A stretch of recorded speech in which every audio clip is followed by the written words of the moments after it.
Hello guys. सो आज के story time में हमारे पास जो नेक्स्ट स्टोरी है वो है संयम की रस्सियाँ। ये कहानी एक ऐसी औरत की है जो लगभग एक सदी पहले यरूशलेम में रहती थी। एक पूरे परिवार के कपड़े धोना उस समय एक बहुत ही कठिन, लगभग अकल्पनीय काम था।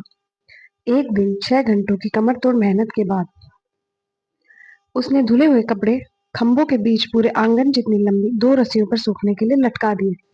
उस दोपहर उसकी एक पड़ोसन अपने घर जाते हुए उस आंगन में आई जो सबके साझा उपयोग के लिए था। किसी कारण से उसे वो 2 कपड़े सुखाने वाली रस्सियाँ बाधा की तरह लगीं, क्योंकि वहाँ बिना अवरोध के निकलने के लिए जगह ही नहीं थी। ऐसी हालत में समझने और एक पल को झुककर शांति से निकल जाने की बजाय अपनी पड़ोसन के साथ अच्छे संबंधों को ताक पर रखकर क्रोध के आवेश में आकर घर से कैंची लेकर बाहर आंगन की तरफ लपकी दोनों रस्सियाँ काट दी। नई औरत की मेहनत से धुले हुए कपड़े जो अब तक साफ और चमकदार थे, एक झटके में गंदे पड़े आंगन की गर्द में आ गिरे। वह औरत जिसके वो कपड़े थे आवाज सुनकर बाहर की तरफ देखने लगी कि क्या हुआ है। उसने बिना क्रोधित हुए चुपचाप गिरे कपड़े उठाने लगी, रस्सियों को वापस बांधा और गीले कपड़ों को कुछ कुछ दूरी पर बड़े सार्वजनिक अहाते में लेकर गई, जहां फिर से उन्हें सूखने के लिए टांग दिया। शाम को वहां से सूखे कपड़े घर लेकर आई, लेकिन बात अभी खत्म नहीं हुई थी। जब उसका पति शाम को घर आया तो उसने उस आंगन में घटी घटना के बारे में कुछ नहीं बताया।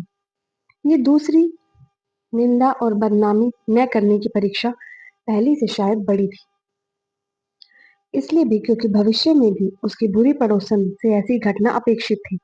लेकिन उसने स्वयं पर नियंत्रण रखा और अपने पति को कुछ नहीं बताया। इस बात का किसी को कभी पता ही नहीं चला, अगर उसकी पड़ोसन जिसने अपना संयम खोकर ये दुष्कृत्य किया था, अपने इस ओछे बर्ताव पर पछताती हुई माफी मांगने रात में उसके घर नहीं आती। औरत ने खुले मन से उसे क्षमा कर दिया और उसकी बातचीत में ही ये बात सामने आई कि उसने सारी धुलाई फिर से की और कपड़े बाहर सुखाए और अपने पति को कुछ भी नहीं बताया। दूसरी औरत ये जानकर अचंभित हो गई।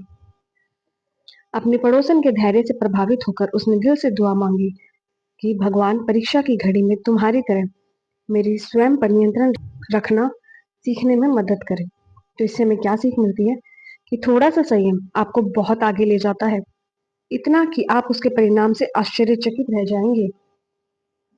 जिसने अपने मन को वश में कर लिया उसने तीनों लोग वश में कर लिए।